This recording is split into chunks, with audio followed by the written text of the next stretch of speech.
নবীদের মধ্যে সবচাইতে জবরদস্ত পয়গম্বর ছিলেন মুসা আলাইহিস সালাম। বড় মেজাজওয়ালা নবী, রেগে যেতেন খুব বেশি। থাপ্পড় মেরে একবার ফেরাউনের বাবুর্চিকে মেরে ফেলেছিলেন। অনেক শক্তি আল্লাহ তাআলা তাকে গায়ে দিয়েছিল। তিনি একবার আল্লাহকে আবদার করে বসলেন, রব্বি আরিনি আনজুর ইলাইক। আল্লাহ, আপনি বলেছেন আপনারা দেখা যায় না, কিন্তু আমি দেখতে চাই। আমি কি করতে চাই?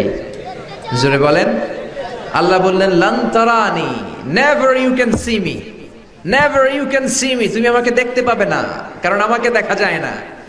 সাইয়েদনা মুসা বললেন, আমি দেখতে চাই। আল্লাহ বললেন, দেখা যায় না। মুসা বলে, দেখতে চাই। আল্লাহ বললেন, দেখা যায় না। মুসা আলাইহিস সালাম বললেন, কথা বলেন না কেন? আল্লাহ বললেন, মুসা বললেন, আল্লাহ বললেন। মুসা বলে দেখতে চায়, আল্লাহ বলে দেখা যায় না।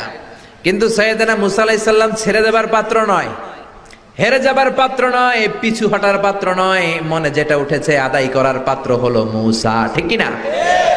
উনি বললেন, রব্বি আরিনি আনজুর ইলাইক। আল্লাহ, আপনি আমারে দেখা দেন, আমি দেখতে চাই। আল্লাহ বললেন, লান তারানি, never you can see me. ওরে মুসা, এই বায়না ধরো না, আমারে তো দেখা যায় না। এই পৃথিবীর চামড়ার চক্ষু দিয়ে আমাকে দেখা যাবে না। মুসা বললেন, আমি দেখেই ছাড়বো। আল্লাহও বুঝাতে পারেন না, মুসাও ছাড়েন না।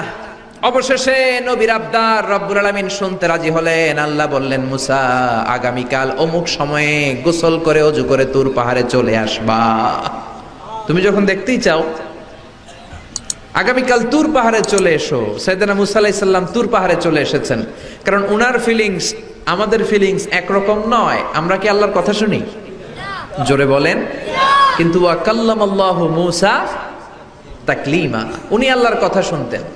তো ওনার চিন্তা হচ্ছে, যার কথাটা এত সুন্দর, না জানে উনি দেখতে কত সুবহানাল্লাহ পড়বেন না? আল্লাহ বললেন, মুসা, আগামীকাল আসো, তুর পাহাড়ে আসো। সাইয়েদনা মুসা আলাইহিস সালাম তুর পাহাড়ের উপর চলে গেলেন। আল্লাহ বললেন, মুসা, এটা যেন তেন কোনো খেলা না। আবার তোমারে জিজ্ঞেস করতে চাই, আসলেই তুমি দেখতে চাও কিনা? মুসা আলাইহিস সালামের এক কথা এক দাবি, দেখতে চাই। এক কথা এক দাবি, সেটা কি? আমি দেখতে চাই খোদা, আমি দেখতে চাই আপনাকে। আল্লাহ বললেন, মুসা, এটা সাধারণ খেলা নয়, এটা বিপিএল এর খেলা নয়, এটা আইসিসি নয়, এটা ফিফার খেলা নয়, এটা মুসার সাথে বিশ্ব গভর্নমেন্টের খেলা, ঠিক কিনা? এটা সাধারণ খেলা না, it's a very dangerous game. তুমি যদি স্টার্ট করো, you have to go until the last moment, শেষ পর্যন্ত তোমাকে যেতে হবে, ঠিক কিনা? মুসা আলাইহিস সালাম এক পায়ে খাড়া। সাইয়েদনা মুসা বললেন, আমি রাজি। আল্লাহ বললেন, ওকে, তাহলে খেলা শুরু করে দিলাম। ও মুসা, তুমি দাঁড়িয়ে থাকো, খেলা এখন শুরু হয়ে যাবে। রব্বুল আলামিন মুসা আলাইহিস সালামের